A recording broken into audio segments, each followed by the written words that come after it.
사도신경으로 신앙 고백하십니다. 나는 전능하신 아버지 하나님 전지의 창조주를 믿습니다.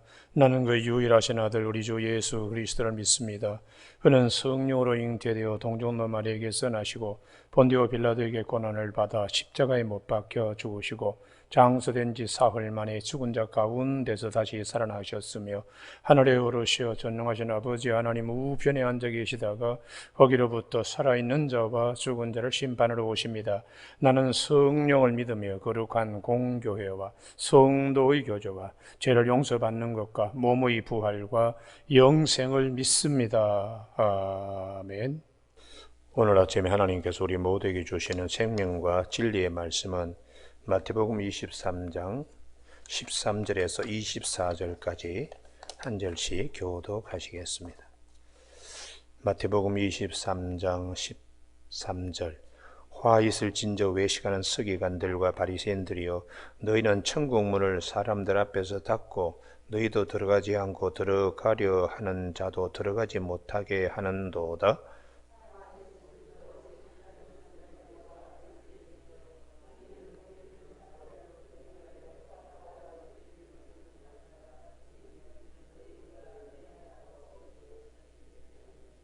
화 있을진저 눈먼 인도자여 너희가 말하되 누구든지 성전으로 맹세하면 아무 일 없거니와 성전이 금으로 맹세하면 지킬지라 하는도다.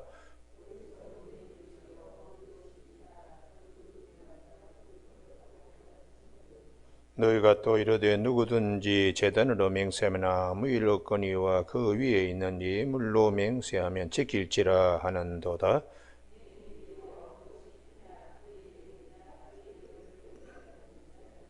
그러므로 제단으로 맹세하는 자는 제단과 그 위에 있는 모든 것으로 맹세하며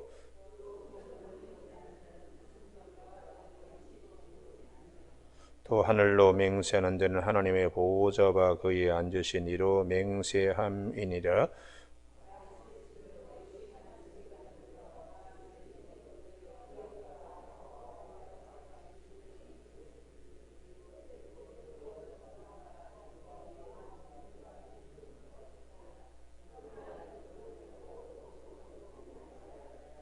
같이 읽습니다. 맹인된 인도자여 하루살이는 걸러내고 낙타는 삼키는도다. 아멘. 선한 목자가 인도하는 축복이라는 제목으로 24절 맹인된 인도자여 하루살이는 길러내고 낙타는 삼키도다 하는 말씀 중심으로 말씀을 나누겠습니다. 우리는 주님께서 팔복에 대한 말씀을 마태복음 5장에서 말씀하셨습니다. 오늘 이 본문은 내일 아침까지 7화에 대하여 말씀하고 있습니다. 우리 앞에 복이 있고 화가 있는데 어느 길을 택할 것인가? 누구의 인도함을 받아서 우리 믿음의 여정이 있어야 되는가? 그것을 깊이 성찰하게 하는 본문 말씀입니다. 우선 우리의 마음과 영혼을 누구에게 의탁하고 누구에게 배우며 누구에게 맡기느냐 대단히 중요합니다. 오늘 본문에 무엇이 불행인가? 외식하는 서기관과 바리새인들을 가르침을 받으며 따라가는 자들은 맹인이 맹인을 인도하는 격이 되기 때문에 그것은 대단히 불행하다는 것이에요. 그래서 오늘 아침 우리 모두가 선한 목자이신 예수 그리스도가 인도하는 것은 그 자체가 그 길을 따라가는 것이 그분을 우리가 목자로 삼고 따라가는 자체가 축복입니다. 할렐루야. 그래서 오늘 아침에 우리가 당시에 이 서기관과 바리새인 이 사람들에게 배우고 이 사람의 가르침을 따르면은 복이 아니고 화가 있게 되고 그것을 가르치는 서기관과 바리새인은 화의 진원지가 된다고 말씀하는 것이죠. 그래서 우리가 마태복음 21장에 앞에서 살펴봤습니다만 포도원 주인이 다 망대까지 만들고 포도주를 타는 그런 틀까지 다 만들고 세를 주고 이제 멀리 가서 나중에 와서 그 세를 받으러 종들도 보내고 또 마지막에 아들까지 보냈는데 아들을 죽이면 우리 모든 것이 다 우리 것이 된다. 뭐 이런 식의 비유를 마태복음 21장에서 하시고 또 마태복음 25장에 달란트를 어떤 사람은 5달란트, 어떤 사람은 2달란트, 1달란트를 주고 주인이 멀리 갔다가 돌아와서 회개했다. 이런 말씀이 있습니다. 소중한 것을 누구에게 맡기느냐? 누구의 손에 의탁되는가? 여기에 대단한 중요한 우리 마음의 질문, 영적 질문이 있게 되는 말씀이지요. 그 소중한 것을 누구에게 맡기느냐? 내 영혼을 누구에게 맡기느냐? 이건 대단히 중요한 문제입니다. 여호수아 2장에 기생 라합의 얘기가 나옵니다. 기생 라합의 믿음은 내 생명, 내 영혼을 이 여리고 성에 맡길 수 없다는 거예요. 곧 망해갈 이 여리고 성에 나의 모든 것을 맡길 수 없다. 그래서 이스라엘 군대 정탐꾼이 그들에게 왔을 때에 영적 도박을 하듯이 나는 이 사람들에게 내 모든 걸 맡기겠다. 그래서 목숨 걸고 자기 지붕 3대 벌려놓은 곳에 숨겨주는 것입니다.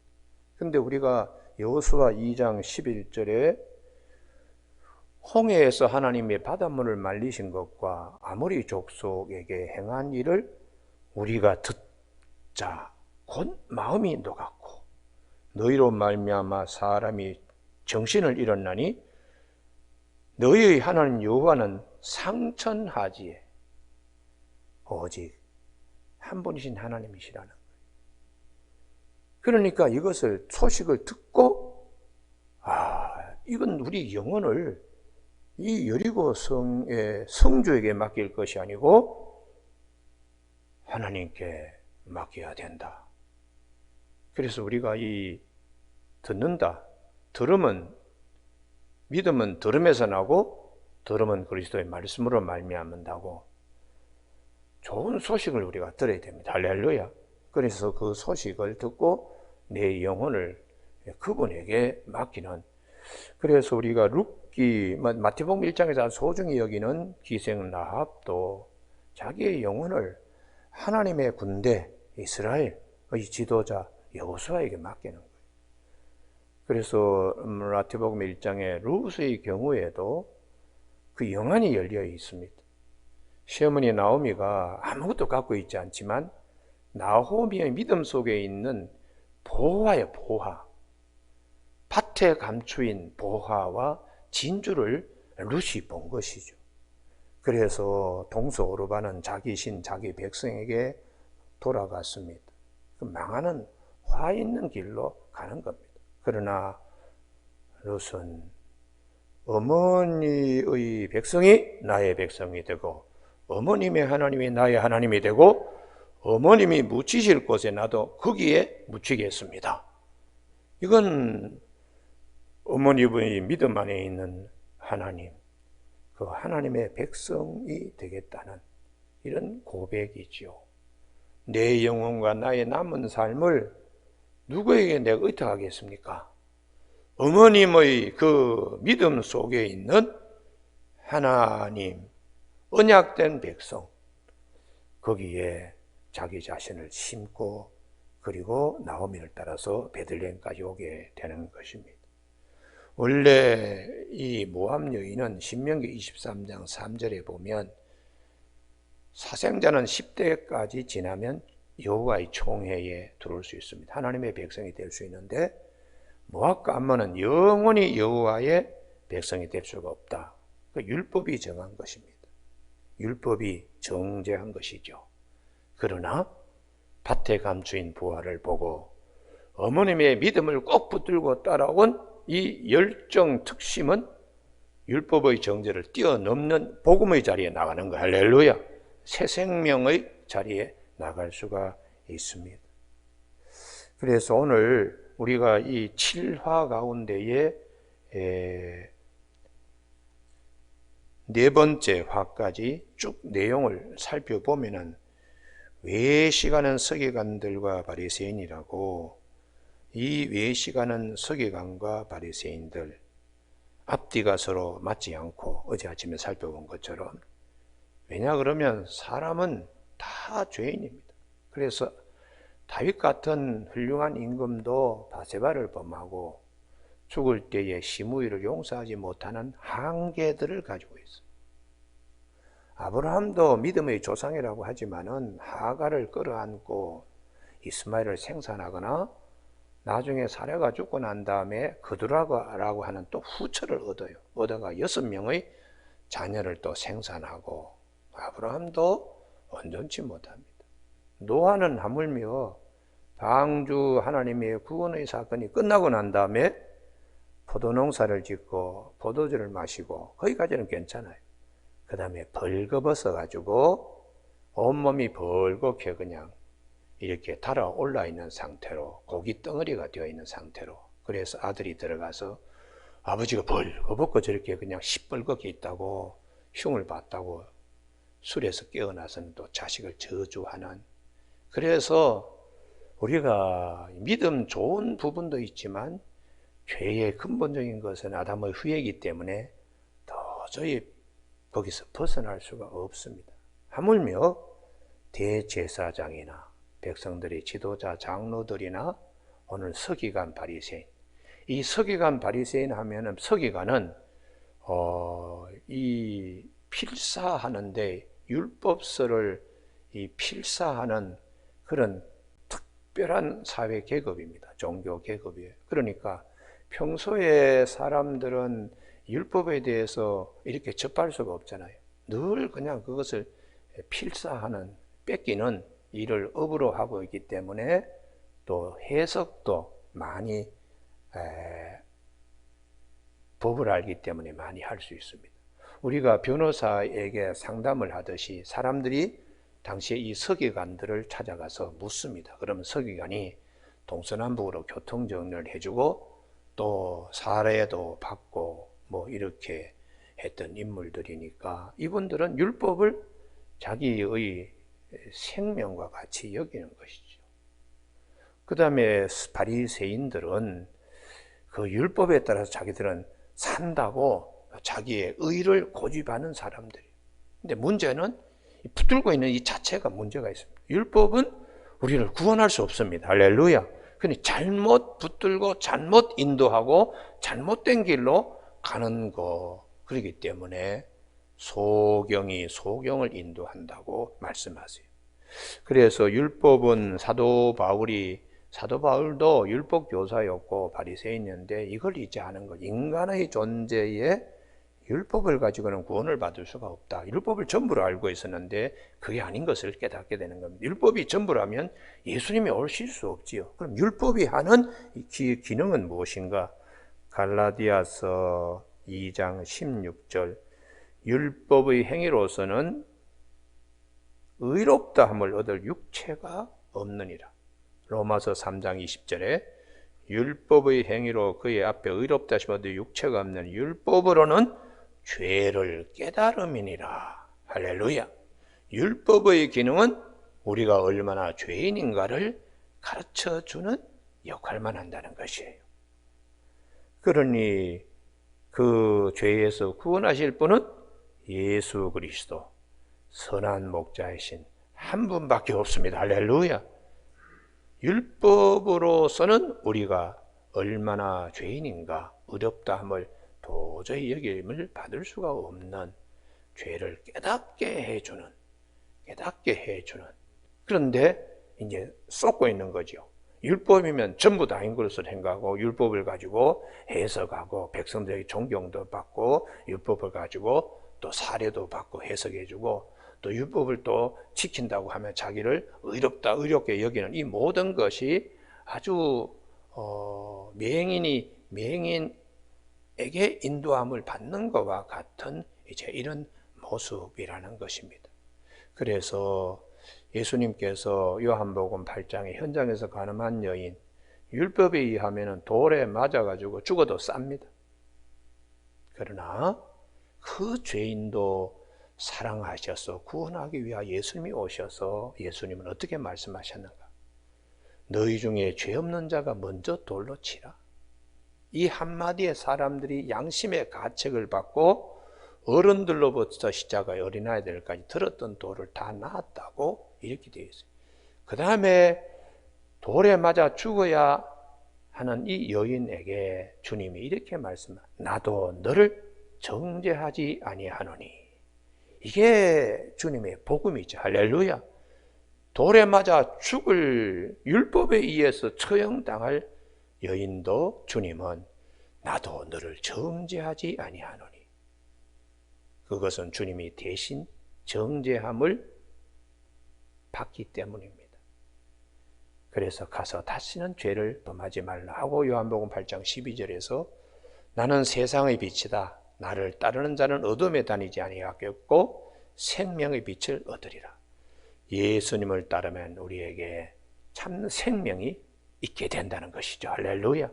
그러니까 서기관과 바리새인들의 지도를 받으면서 그들도 잘못된 자들인데 그들이 붙들고 있는 율법은 우리를 정죄하는 정죄 기능만 있게 되는 것이기 때문에 예수님이 오셔서 죄인을 구원하기 위하여 오신 예수님을 영접해야 되는데 배척하고 시험하고 나중에는 십자가에 매달고 그리고는 그 예수님을 따르는 자들을 또 따라다니면서 해방하고 돌로 쳐서 스데반이 최초의 순교자가 되는 그런 사건들이 있었습니다.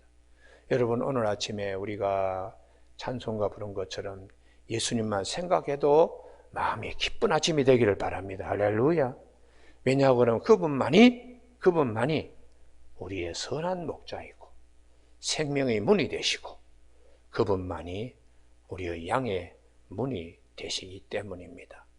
그래서 들어가며 나오며 꼴을 얻고 영원한 생명을 얻게 되기 때문에 요한복음 어제 아침에 살펴봤습니다만 요한복음 10장 27절 내 양은 내 음성을 들으며 나는 그들을 알며 그들은 나를 따르느니라. 내가 그들에게 영생을 주노니 영원히 멸망하지 아니할 것이요 또 그들을 내 손에서 빼앗을 자가 없느니라. 할렐루야. 이 믿음을 늘 가지고 있으면서 답답하고 힘든 일이 있을 때에 나에게는 선한 목자가 계신다. 우리가 이것이 주님과 연합하여 붙어 있는 겁니다. 너희가 내 안에 내 말이 너희 안에 거하면 무엇인지 원하는 대로 구하라. 그만큼 마음이 평강이 와요. 그래서 오늘 아침에 우리 모두에게 선한 목자가 계신다는 것 자체가 축복이고 그분을 따르는 양이 된다는 것은 더 큰 축복입니다. 할렐루야. 오늘 아침 우리 모두에게 이 마태복음 23장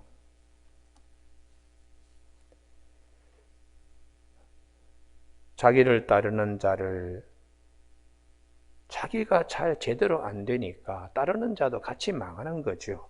그래서 13절부터 화 있을진저 왜 시간은 서기관들과 바리새인들이여. 주님은 중심을 보십니다.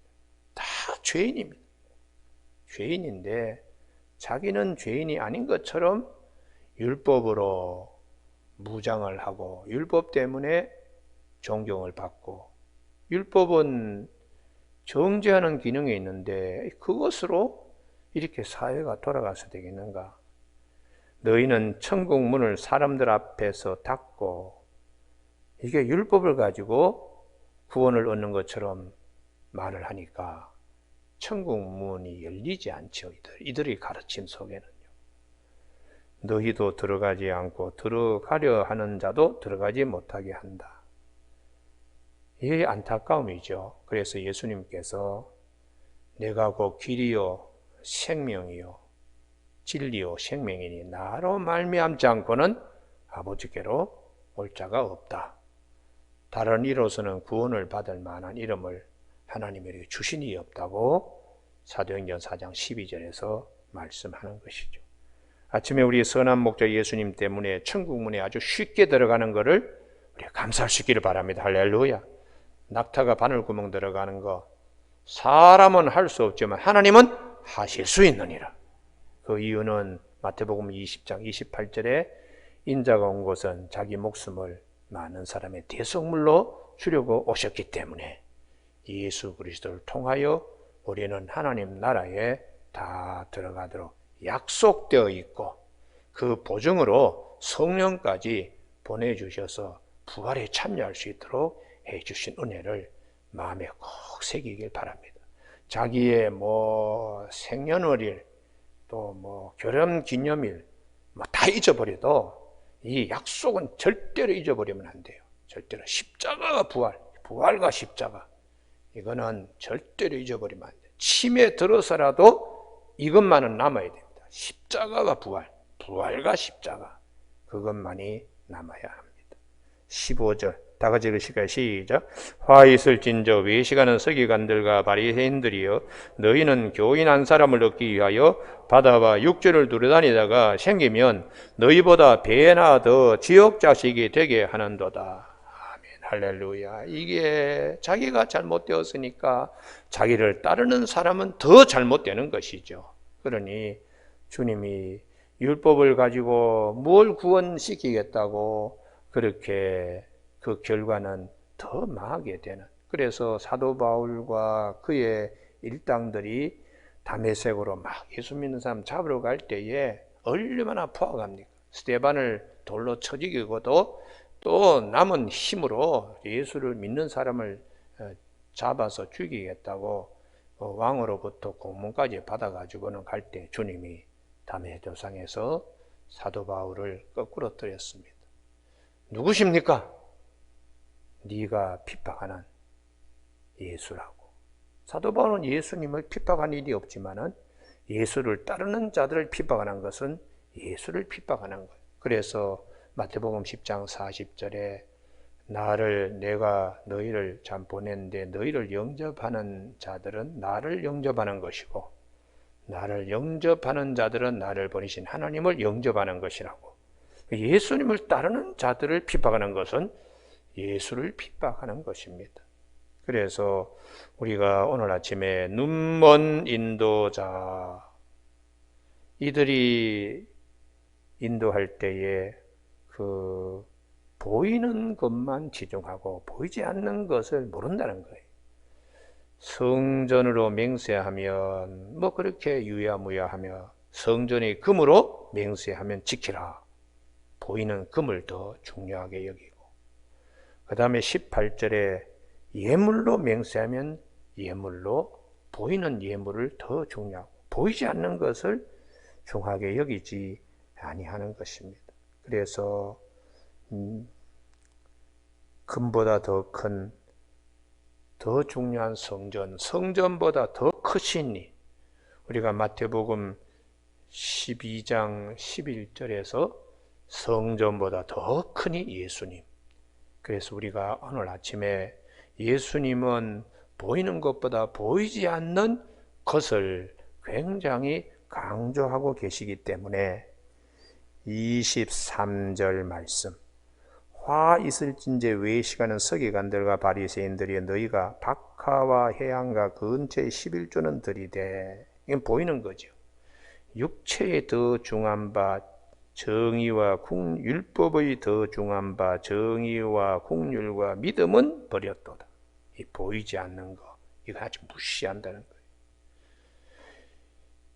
박하와 해양과 근처의 11조는 성경에 없는 겁니다. 신명기 24장에 보면 23절에 기름과 곡물 그리고 짐승들 첫 맛배는 하나님께 드리게 되어 있습니다. 그러니까 곡식이나 기름이나 열매나 짐승은 하나님께 드리지만 이런 조미료는 하나님께 드리라는 말이 없어요. 그런데 이것까지도 이 서기관, 율법교사, 바리새인들은 그것까지도 드려야 된다고 이렇게 성경에 없는 것도 만들어내는 이런 이제 것들을 주님이 지적하신 것이죠. 그래서 오히려 더 강조해야 되는 것은 정의, 국률, 믿음 이것을 강조해서 따르는 양들을 이것으로 보이지 않는 세계, 팔복을 말씀하신 주님은 다 보이지 않는 세계에 대하여 말씀하신 거예요. 우리가 보이는 것에 치중하면 신앙생활이 되지 않습니다. 보이지 않는 것에 치중해야 신앙생활이 됩니다. 할렐루야. 왜냐 그러면 하늘에 속한 것은 잘 보이지 않기 때문입니다. 그래서 주님께서 이렇게 말씀하십니다. 그러나 이것도 행하고 저것도 버리지 말아야 한다라고. 그럼 이것은 무엇을 말하는가? 그렇게 하나님께 드리고 싶어하는 열심이죠. 열심요. 조미료까지도 11조를 생각하는 하나님을 향한 열심, 그것을 살리는 것이 중요하지 조미료가 중요한 것이 아니라는 거예요. 오늘 아침에 우리로 하여금 참 목자 되신 예수님, 선한 목자 되신 우리 예수님, 우리를 바르게 인도하기 위하여 생명의 문을 친히 주시고 당신 자신이 십자가에 못 박히심으로 길과 문을 허락하신 선한 목자 예수님을 마음에 늘 새기는 저와 여러분이 되시길 주님의 이름으로 축복합니다. 기도하시겠습니다. 하나님 아버지, 우리가 답답하고 클클할 때에 우리를 바르게 인도하시는 선한 목자 주님이 계심을 감사 여기는 아침이 되게 하여 주옵시고, 보이는 것보다 보이지 않는 세계에 더 치중하여 우리 믿음 생활할 수 있도록 성령이여 도와주시길 원하오며, 팔복에 이르는 귀한 기쁨이 되어서 심령이 가난하고 마음이 청결하여 하나님을 보는 아침 되게 도와주시기를 원하옵고 예수님 이름으로 기도드립니다. 아멘. 하늘에 계신 우리 아버지의 이름을 거룩하게 하시며 아버지의 나라가 오게 하시며 아버지의 뜻이 하늘에서와 같이 땅에서도 이루어지게 하소서. 오늘 우리에게 이루어갈 양식을 주시고 우리가 우리에게 잘못한 사람을 용서하여 준 것 같이 우리 죄를 용서하여 주시고 우리를 시험에 빠지지 않게 하시고 악에서 구하소서. 나라와 권능과 영광이 영원히 아버지의 것입니다. 아멘.